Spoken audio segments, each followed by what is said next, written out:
Hello बच्चों, welcome back to my channel. कैसे हैं आप सब लोग।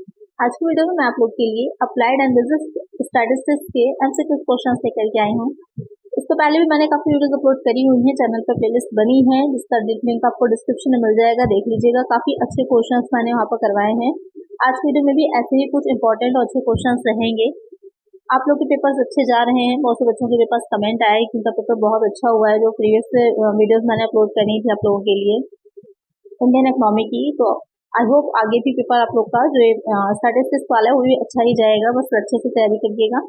तो आइए वीडियो को शुरू करते हैं, लेकिन शुरू करने से पहले जो सब्सक्राइब नहीं किया सब्सक्राइब कर लीजिए और भी अपने फ्रेंड्स से चैनल को सब्सक्राइब करवाइएगा और वीडियो अच्छी लगेगी तो लाइक कर दीजिएगा। चलिए शुरू करते हैं। CSO स्टैंड्स फॉर, CSO का अर्थ क्या है? सिविल सेवा संगठन, केंद्रीय सचिवालय कार्यालय, केंद्रीय सांख्यिकी कार्यालय, सिविल सेवक कार्यालय। क्वेश्चन यहाँ पे क्या कह रहा है कि CSO जो है उसकी फुल फॉर्म आपसे पूछिए कहाँ से। तो CSO की फुल फॉर्म क्या हो जाती है? जो CSO होता है उसकी फुल फॉर्म हो जाती है सेंट्रल स्टैटिस्टिक्स ऑफिस, यहाँ पर केंद्रीय सांख्यिकी कार्यालय। एक आंसर क्या हो जाएगा? ऑप्शन सी हो जाएगा। नेक्स्ट क्वेश्चन है, the activities of central statistics office CSO include compilation of which of the following statistics. केंद्रीय सांख्यिकी कार्यालय में की गतिविधियों में निम्नलिखित में से किस आंकड़ों का संकलन शामिल है? उपभोक्ता मूल्य सूचकांक, औद्योगिक उत्पादन सूचकांक, ऊर्जा सांख्यिकी। यानी कि जो CSO है सेंट्रल स्टैटिस्टिक्स ऑफिस है, उसमें से कौन सा काम करता है? Consumer price index, index of industrial production, energy statistics. Only one and two, only one and three, all of that. तो आपको बताना है कि कौन से काम करता है, कोई एक ही करता है या फिर दो करता है, फर्स्ट सेकंड दोनों, या फिर तीनों करता है। तो यहाँ पर क्या करेक्ट हो जाएगा? ये जो काम है ये तीनों ही निकालने का काम जो होता है वो CSO का होता है। तो कई का आंसर हो जाएगा option D, all of that. यानी जो केंद्रीय सांख्यिकी कार्यालय है वो उपभोक्ता मूल्य सूचकांक भी निकालता है, औद्योगिक उत्पादन सूचकांक भी और ऊर्जा सांख्यिकी भी। एक आंसर हो जाएगा ऑप्शन डी। नेक्स्ट क्वेश्चन है, which of the following is are released by central statistics office. Select the correct answer using the course given below. निम्नलिखित में से कौन सा या फिर से केंद्रीय सांख्यिकी कार्यालय द्वारा जारी किया जाता है? औद्योगिक उत्पादन सूचकांक, औद्योगिक श्रमिकों के लिए CPI, थोक मूल्य सूचकांक, CPI ग्रामीण क्षेत्र के लिए। यहाँ पर आपके चार ऑप्शन दे रखे हैं। यहाँ पर क्वेश्चन पूछ रहा है कि जो CSO है वो इसमें से कौन से जो होते हैं वो जारी करता है? Index number, index of industrial production IIP, इसको शॉर्ट में भी ध्यान में रखिएगा, फुल फॉर्म भी पूछ सकता है आपसे। CPI for industrial workers, wholesale price index, CPI rural. तो यहाँ पर कौन सा इसमें से सही है? Only 1, 2 and 3, only 2, 3 and 4, only 1 and 4, only 2 and 3। अब आपको बताना है। इसको इस तरह से मैंने इसलिए इंक्लूड किया है जिससे कि आपको कंफर्म पता चल जाएगा। एक क्वेश्चन में बहुत से क्वेश्चन इंक्लूड हो जाएंगे, तो वहाँ पर सिंपल अकेला भी पूछ सकता है कि सिर्फ यहाँ पर ऑप्शन में आपके index of industrial production he correct हो, बाकी तीन ऑप्शन कोई अलग दे दे, तो वहाँ पर आपको क्लियर रहेगा कि कौन सा है। तो एक साथ समझ लीजिए यहाँ पर चार क्वेश्चन इंक्लूड हो जाते हैं।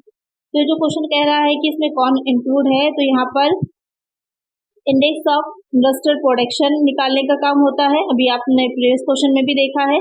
इसके अलावा जो CPI है यानी कि कंज्यूमर प्राइस इंडेक्स जो होता है वो निकालने का काम भी इसका रहता है CSO का। बाकी जो index of CPI for industrial worker ये और जो होलसेल प्राइस इंडेक्स है, ये दोनों जो होते हैं ये CSO द्वारा जारी नहीं किए जाएंगे, ये दोनों। बाकी जो IIP है और जो CPI रूरल है वो जारी किया जाता है। तो फर्स्ट एंड फोर्थ वाला करेक्ट होगा। तो देख लेते हैं ऑप्शंस में से, जो ऑप्शन सी है वहां पर ये दे रखा है, तो करेक्ट आंसर क्या हो जाएगा हमारा? ऑप्शन सी हो जाएगा। यहाँ पर थोड़ा सा आपको ध्यान देके निकालना होता है कि ऊपर देख लीजिए कौन सा करेक्ट है, उसी के अकॉर्डिंग नीचे जो आपके कोड दे रखे होते हैं वो आपको सिलेक्ट करना होता है। चलिए नेक्स्ट क्वेश्चन लेते हैं। नेक्स्ट क्वेश्चन है, national sample survey organisation is. राष्ट्रीय नमूना समीक्षा संगठन है। संसाधन एकत्र करने के लिए उत्तरदायी संस्था, अनौपचारिक क्षेत्र के ऋण पर डेटा एकत्र करने के लिए जिम्मेदार एक संस्था, औपचारिक क्षेत्र ऋण पर डेटा एकत्र करने के लिए जिम्मेदार एक संस्था, इनमें से कोई नहीं। यहाँ पर क्वेश्चन कह रहा है कि जो नेशनल सैंपल सर्वे, इसकी भी शॉर्ट फॉर्म पूछ सकता है कि NSS क्या होता है। इस तरह से आ सकता है कि NSS की फुल फॉर्म बताइए, तो क्या हो जाएगी? National sample survey. अब ये संस्था क्या है? An institution responsible to collect resources, an institution responsible to collect data on informal sector credit, an institution responsible to collect data on formal sector credit, none of these. यहाँ पर question क्या कह रहा है कि जो राष्ट्रीय नमूना सर्वेक्षण संगठन है वो क्या काम करता है। तो इसके जो मेन काम होता है वो हो जाएगा कि संसाधन एकत्र करने के लिए उत्तरदायी संस्था, an institution responsible to collect resources, कि कहाँ से डेटा को कलेक्ट किया जाएगा। क्योंकि जब भी स्टैटिस्टिक्स की बात होती है तो वहाँ पर मेन जो होता है वो आंकड़े एकत्र करना यानी कि डाटा एकत्र करना होता है, क्योंकि उन्हीं आंकड़ों पर आगे काम होता है और उनको जो है टैबुलेशन किया जाता है, उनको पर जितने भी जो भी चीज़ निकालनी है उसके अकॉर्डिंग आगे फॉर्मूलाज लगाए जाते हैं। उसके बाद उसी से हम निष्कर्ष तक पहुंचते हैं। उसके बाद उसको निष्कर्षों का क्या होता है, आगे इंटरप्रिटेशन होता है, निरीक्षण किया जाता है। तो यहाँ पर जो क्वेश्चन कह रहा है कि मेन क्या करती है वो हो जाता है institution responsible to collect resources. एक आंसर हो जाएगा ऑप्शन ए। अब यहाँ पर जो सेकंड वाला है वो क्यों नहीं, सेकंड और थर्ड क्यों नहीं है, क्योंकि उन्होंने एक यहाँ पर अनौपचारिक कह दिया, एक यहाँ पर औपचारिक कह दिया। तो यहाँ पर ये क्या है, कंप्लीट चीजों को नहीं ले रहा है, और यहाँ पर जो पहला पॉइंट है इसमें जो सारी चीजों को लिया जा रहा है, इसलिए करेक्ट हो जाएगा आपका ऑप्शन। नेक्स्ट क्वेश्चन है, which of the following is another name for the average income of a country. निम्नलिखित में से कौन सा किसी देश की औसत आय का दूसरा नाम है। महंगाई का दर, प्रयोज्य आय, प्रत्यक्ष आय, इनमें से कोई भी नहीं। Inflation rate, disposable income, per capita income, none of the above. क्या होता है इन्फ्लेशन रेट और पर कैपिटा इनकम क्या होती है, सब प्रीवियस वीडियो में मैं आप लोग को बता चुकी हूँ। इसके जो और मैंने पार्ट्स अपलोड किए थे, डिस्पोजेबल इनकम क्या होती है, सारी चीजें भी। तो यहाँ पर जो क्वेश्चन कह रहा है कि किसी देश की औसत आय का दूसरा नाम क्या होता है, किस नाम से जानी जाती है, तो वो हो जाती है पर कैपिटा इनकम। प्रति व्यक्ति आय जो होती है किसी देश की औसत आय मानी जाती है। वो कैसे निकाली जाती है, जितने भी टोटल इनकम देश की कंट्री की हुई होगी और जितने भी टोटल पॉपुलेशन होती है उससे डिवाइड कर दिया जाता है, तो पर कैपिटा इनकम निकल आती है। अच्छा, यहाँ पर ये मेन जो इसका एक तरह से कह सकते हैं कि डिमेरिट है, तो ये हो जाता है कि बहुत से लोग ऐसे हैं जो बहुत रिच हैं और बहुत से लोग ऐसे हैं जो बहुत ज्यादा पुअर हैं, तो उनकी पर व्यक्ति पर कैपिटा इनकम तो कम होगी। एक व्यक्ति की हो सकता है पर कैपिटा इनकम मंथ की अगर हम बात करें, एक मंथ की जो है 5-6 हज़ार ही हो, और किसी की हो सकता है 15-20 लाख जो है 5 करोड़ 6 करोड़ तक हो सकती है। तो ओवरऑल जब औसत निकालेंगे, एवरेज निकालेंगे, तब तो साथ में हम सबको कैलकुलेट कर लेंगे, तो वहाँ पर वो सही एग्जैक्टली नहीं आती है। तो पूरी तरह से कहें कि सही बताया जाता है या सही इससे ये पता चल जाता है कि देश की करेक्ट स्थिति क्या है, तो ऐसा नहीं हो पाता है। करेक्ट आंसर हो जाएगा ऑप्शन सी। नेक्स्ट क्वेश्चन है, which of the following is the total value of net national product NNP at the production point. निम्नलिखित में से कौन सा उत्पादन बिंदु पर शुद्ध राष्ट्रीय उत्पाद का कुल मूल्य है। कारक लागत पर सकल राष्ट्रीय उत्पाद, इसको साधन लागत भी बोला जाता है, एग्जाम में हो सकता है साधन लागत भी लिख कर आ जाए तो कंफ्यूज नहीं होइएगा। बाजार मूल्य पर सकल राष्ट्रीय उत्पाद, कारक लागत पर शुद्ध राष्ट्रीय उत्पाद, बाजार मूल्य पर शुद्ध राष्ट्रीय उत्पाद। यहाँ पर पूछा है कि जो एनएनपी होता है, ये सारी फुल फॉर्म भी ध्यान में रखिएगा, जीएनपी, जीडीपी, एनएनपी, ये भी पूछी जा सकती हैं। तो यहाँ पर एनएनपी जो होता है उसका शुद्ध राष्ट्रीय उत्पाद जो होता है उसका कुल मूल्य क्या होता है। Gross national product at factory cost, gross national product at market price, net national product at factor cost, net national product at market price. क्या होता है, इन सबके फॉर्मूले सारी चीजें क्या होती है मैं प्रीवियस वीडियो में आप लोग को पढ़ा चुकी हूँ। तो यहाँ पर जो क्वेश्चन पूछ रहा है क्या होता है, net national product at factory cost, यानी कि साधन लागत पर या कारक लागत पर शुद्ध राष्ट्रीय उत्पाद होता है एनएनपी। करेक्ट आंसर हो जाएगा ऑप्शन सी। नेक्स्ट क्वेश्चन है, which of the following is the total value of net national product NNP at the consumer point. उपभोक्ता बिंदु पर शुद्ध राष्ट्रीय उत्पाद का कुल मूल्य निम्नलिखित में से कौन सा है। कारक लागत पर सकल राष्ट्रीय उत्पाद, बाजार मूल्य पर शुद्ध राष्ट्रीय उत्पाद, बाजार मूल्य पर सकल राष्ट्रीय उत्पाद, कारक लागत पर शुद्ध राष्ट्रीय उत्पाद। तो काफी कंफ्यूजिंग होता है, सारी चीजों को अच्छे से समझिएगा। यहाँ पर क्या पूछ रहा है, कंज्यूमर पॉइंट। इससे प्रीवियस क्वेश्चन में क्या था, उत्पादन यानी कि प्रोडक्शन पॉइंट पर पूछा था। अब इस क्वेश्चन में क्या कह रहा है, नेट नेशनल प्रोडक्ट है, लेकिन ये किस पर है, कंज्यूमर पॉइंट पर पूछा है। कौन सा सही हो जाएगा, gross national product at factory cost, net national product at market price, gross national product at market price, या फिर net national product at factory cost. यहाँ पर एक चीज तो क्लियर है कि ग्रॉस है तो जी से तो होगा ही नहीं, बाहर हो जाएंगे दोनों पॉइंट। इन दोनों में आते हैं तो फैक्ट्री वाला जो था वो किससे रिलेटेड था, वो प्रोडक्शन पॉइंट से रिलेटेड था, क्योंकि बात प्रोडक्शन की जा रही थी और प्रोडक्शन से रिलेटेड था। और यहाँ पर बात किसकी की जा रही, कंज्यूमर। तो कंज्यूमर कहाँ मिलेंगे, मार्केट में मिलेंगे। सीधा से याद रखिए, कंज्यूमर कहाँ मिलेंगे, मार्केट में मिलेंगे। तो क्या हो जाएगा, net national product at market price. का एक आंसर हो जाएगा ऑप्शन बी। चलिए नेक्स्ट क्वेश्चन लेते हैं। When the depreciation is deducted from the gross national product, the net value is known as dash. जब मूल ह्रास को सकल राष्ट्रीय उत्पाद से घटा दिया जाता है तो शुद्ध मूल को डैश के रूप में जाना जाता है। सकल घरेलू उत्पाद, सकल राष्ट्रीय उत्पाद, शुद्ध घरेलू उत्पाद, इनमें से कोई भी नहीं। Gross domestic product, net national product, net domestic product, none of the above. Question यहाँ पे क्या कह रहा है कि जब डिप्रिसिएशन को डिडक्ट कर दिया जाता है, हम डिप्रिसिएशन जो है, जो ह्रास होता है, उसको लेस कर देते हैं। किसमें से लेस करते हैं? जो ग्रॉस नेशनल प्रोडक्ट होता है, यानी कि इसमें से लेस कर रहे हैं हम, जीएनपी से लेस कर रहे हैं। जब इसमें से जीएनपी सकल राष्ट्रीय उत्पाद में से घटा देते हैं तो जो वैल्यू निकल के आती है वो क्या होती है? यानी कि इसको अगर हम एक इक्वेशन बनाए तो जीएनपी माइनस क्या हो जाएगा? डिप्रिसिएशन, यही तो बनेगी। तो इज इक्वल टू क्या हो गया, ये पूछ रहा है क्वेश्चन आपसे। क्या हो जाता है ये देखते हैं। क्या हो जाएगा? Gross domestic product, net national product, net domestic product या फिर नन ऑफ द अबव। क्या हो जाता है? नेट नेशनल प्रोडक्ट, सकल राष्ट्रीय उत्पाद निकल के आ जाता है। जब हम जीएनपी यानी ग्रॉस नेशनल प्रोडक्ट में से डिप्रिसिएशन को लेस करते हैं तो हमारा नेट नेशनल प्रोडक्ट निकल करके आता है। एक आंसर हो जाएगा ऑप्शन बी।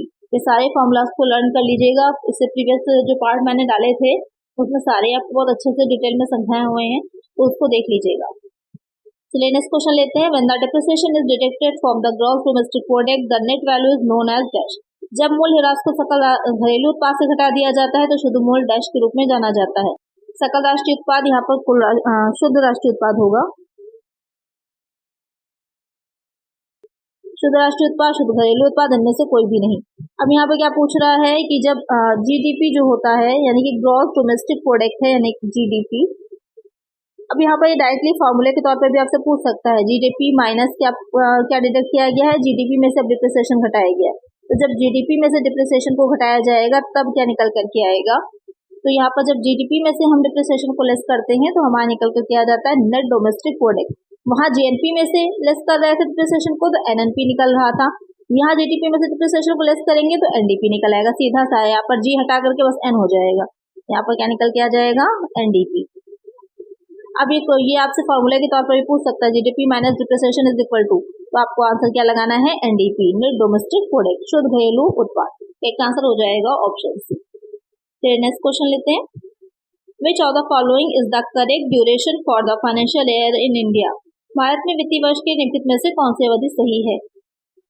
15 अप्रैल से 15 मार्च, 1 अप्रैल से 1 मार्च तक, 1 अप्रैल से 31 मार्च, 1 जनवरी से 31 दिसंबर तक। बहुत ही सिंपल सा क्वेश्चन है। फाइनेंशियल ईयर कब शुरू होता है, कब एंड होता है, ये पूछा है। कब से शुरू होता है, कब एंड होता है, आप सभी को पता होगा। इसका आंसर आप लोग मुझे कमेंट करिए, क्योंकि आप लोग को सबको पता है कि फाइनेंशियल ईयर कब से शुरू होता है, कब खत्म होता है। नेक्स्ट क्वेश्चन है, which of the following agency is responsible for the calculation of gross domestic product in India? Bharat में सकल घरेलू उत्पाद की गणना के लिए निम्नलिखित में से कौन सी एजेंसी उत्तरदायी होती है? भारतीय रिजर्व बैंक, वाणिज्य मंत्रालय, भारतीय सांख्यिकी संस्थान। यहाँ पर क्वेश्चन पूछ रहा है कि जो ग्रॉस डोमेस्टिक प्रोडक्ट होता है, यानी कि जो जीडीपी होती है, उसकी कैलकुलेशन के लिए कौन सी एजेंसी रिस्पॉन्सिबल होती है? Reserve bank of India, national statistical office, ministry of commerce, Indian statistical institute. तो यहाँ पर जो क्वेश्चन है पूछा है कि कौन होती है, तो एक चीज का ध्यान दीजिएगा कि जो आपकी एनएसएसओ है, राष्ट्रीय न्यायिक सर्वेक्षण संस्थान कार्यालय जो है, जो एनएसएसओ है, जो भी मैंने बताया था आप लोगों को, और साथ में जो सीएसओ केंद्रीय सांख्यिकी कार्यालय है, इन दोनों को मर्ज कर दिया गया, यानी कि इन दोनों का विलय हो गया। कब हुआ था? 23 मई 2019 को। ये भी क्वेश्चन बन सकता है कि इनका विलय कब हुआ था, तो 23 मई को 2019 को हुआ था। तो इसको भी ध्यान में रखिएगा, इनको मर्ज कर दिया गया था आपस में। और अब कौन सी संस्था इसके लिए काम कर रही थी, तो वो हो जाती है एनएसओ, राष्ट्रीय सांख्यिकी कार्यालय, नेशनल स्टैटिस्टिकल ऑफिस। तो एनएसओ जो है वो इनको इसका अस्तित्व समाप्त हो गया था कोई कहाँ से, और ये इसमें ही विलय हो गया था। तो नया जो बना था एनएसओ बना था। तो अब जो है वो राष्ट्रीय सांख्यिकी कार्यालय द्वारा। तो एक आंसर हो जाएगा ऑप्शन बी। ध्यान में रखिएगा, ये पूछ सकता है विलय किसमें हुआ था, कौन सा बना है और कब हुआ था। तो ये 3-4 क्वेश्चन इससे बन जाते हैं। तो नेक्स्ट क्वेश्चन है, which of the following is not added while calculating the national income of India? Bharat की राष्ट्रीय आय की गणना करते समय निम्नलिखित में से क्या नहीं जोड़ा जाता है? ऋणियों द्वारा प्रदान की गई सेवा, किसी वस्तु सेवा का मूल्य, ए और बी दोनों सही है, ए और बी दोनों गलत हैं। यहाँ पर क्वेश्चन क्या कह रहा है कि जब नेशनल इनकम को कैलकुलेट किया जा रहा होता है तो वहां पर किसे ऐड नहीं किया जाता? The service rendered by housewife, the value of a good of service, both A and B are correct, both A and B are incorrect. तो यहाँ पर नेशनल इनकम में क्या कैलकुलेट नहीं किया जाता है, तो यहाँ पर the service rendered bye house wife जो होती है, जो हाउस वाइफ के द्वारा, गृहिणियों द्वारा सेवा दी जाती है, उसको नहीं जोड़ा जाता। अब यहाँ पे ये नहीं कह रहा है कि जो गृहिणियां या हाउस वाइफ से बाहर निकल के जॉब भी कर रही हैं, उन जॉब में जो उनको इनकम हो रही है वो उसकी बात नहीं हो रही। एज ए हाउस वाइफ जो वो घर में काम कर रही है तो उसको नहीं ऐड किया जाता। करेक्ट आंसर हो जाएगा ऑप्शन ए। नेक्स्ट क्वेश्चन है, which of the following is not an example of an indirect tax in India. निम्नलिखित में से कौन सा भारत में अप्रत्यक्ष कर का उदाहरण नहीं है? सीमा शुल्क, उत्पाद शुल्क, बिक्री कर और आयकर। बहुत सिंपल सा है, कौन सा नहीं है? Custom duty, excise duty, sales tax, income tax. तो ये तीनों ही हैं, ये तीनों ही क्या हैं? ये तीनों ही आपके इनडायरेक्ट टैक्स हैं। IT शॉर्ट में लिख दिया इनडायरेक्ट टैक्स। इनकम टैक्स जो है वो क्या है? डायरेक्ट टैक्स है, प्रत्यक्ष कर है। तो करेक्ट आंसर हो जाएगा ऑप्शन डी। नेक्स्ट क्वेश्चन है, which are the following statements is true about the value of money during the inflationary period. मुद्रास्फीति की अवधि के दौरान पैसे के मूल्य के बारे में निम्नलिखित में से कौन सा कथन सत्य है? मुद्रास्फीति के दौर में मुद्रा का मूल्य स्थिर रहता है, मुद्रास्फीति के दौर में मुद्रा का मूल्य बढ़ जाता है, मुद्रास्फीति के दौर में मुद्रा का मूल्य घट जाता है, इनमें से कोई भी नहीं। The value of money is stable during the inflation period, the value of money increase during the inflation period, the value of money decreases during the inflation period, none of the. क्या होता है जब inflation का यानी कि मुद्रास्फीति का समय होता है? मुद्रास्फीति एक ऐसी स्टेज होती है इन्फ्लेशन की, एक ऐसी स्टेज होती है जब महंगाई बहुत तेजी से बढ़ रही होती है। वो उस वक्त क्या होता है कि जो मुद्रा होती है, जो मनी होती है, उसकी वैल्यू, जो परचेजिंग पावर होती है, क्रय शक्ति होती है, वो घट जाती है, बहुत कम हो जाती है। जैसे आज के टाइम में अगर हम लोग देखें तो जब हम लोग मार्केट से कुछ खरीदने जाते हैं तो उसके लिए हम लोग को ज्यादा पैसे देने पड़ते हैं। एक कहावत है जापानी की जो है, पहले के टाइम में लोग मुट्ठी भर पैसा लेकर के जाते थे और झोला भर सामान लेकर के आते थे। आज के टाइम में क्या है, लोग झोला भर पैसा लेकर के जाते हैं और मुट्ठी भर सामान लेकर के जाते हैं। आईफोन लेने जाते हैं ना तो बहुत से पैसे लेकर जाते हैं और लेकर सिर्फ छोटा सा एक फोन आते हैं, आईफोन। तो यहाँ पर जो क्वेश्चन आपसे पूछ रहा है कि क्या है, तो आज के टाइम में ध्यान में रख लीजिए और बता दीजिए कि क्या आंसर होगा इसका। तो क्या आंसर हो जाएगा कि the value of money decreases during the inflation period. जो मुद्रा होती है उसका मूल्य घट जाता है, और डिफ्लेशन में इसका जस्ट अपोजिट हो जाएगा। उस टाइम पर क्या हो जाता है, जब मुद्रा अपस्फीति होती है या फिर मुद्रा संकुचन की स्थिति होती है, तो उस टाइम में मुद्रा का मूल्य बढ़ जाता है। अब जो है महंगाई कम हो जाती है, समझ लीजिए महंगाई कम हो जाती है। तो यहाँ पे करेक्ट आंसर हो जाएगा ऑप्शन सी। नेक्स्ट क्वेश्चन है, which of the following methods are used to calculate national income in India. Bharat में राष्ट्रीय आय की गणना के लिए निम्नलिखित में से किस विधि का उपयोग किया जाता है? Productive method, expenditure method, income method, all of the above. Question कह रहा है कि कैलकुलेट करने के लिए नेशनल इनकम को कौन सा मेथड का यूज किया जाता है? तो ये तीनों ही मेथड यूज होते हैं नेशनल इनकम को कैलकुलेट करने के लिए। तो करेक्ट आंसर है हमारा option D, all the above. तो आज की वीडियो में इतना ही। आई होप क्वेश्चन समझ में आ गए होंगे, अच्छे लगे होंगे। अगर वीडियो अच्छी लगी इसके और पार्ट्स भी जरूर देख लीजिएगा। लिंक डिस्क्रिप्शन में मिल जाएगा आपको इस वीडियो की, जिसमें सारी प्लेलिस्ट बनी हुई है, इसमें सारी वीडियोस एक साथ हैं। तो आज की वीडियो में इतना ही, मिलते हैं नेक्स्ट इसके पार्ट में कुछ और नए क्वेश्चंस के साथ। अगर वीडियो अच्छी लगी है लाइक करिएगा, चैनल पर नया सब्सक्राइब करिएगा और फ्रेंड्स के साथ वीडियो को शेयर कर दीजिएगा। मिलते हैं नेक्स्ट वीडियो में। Thank you.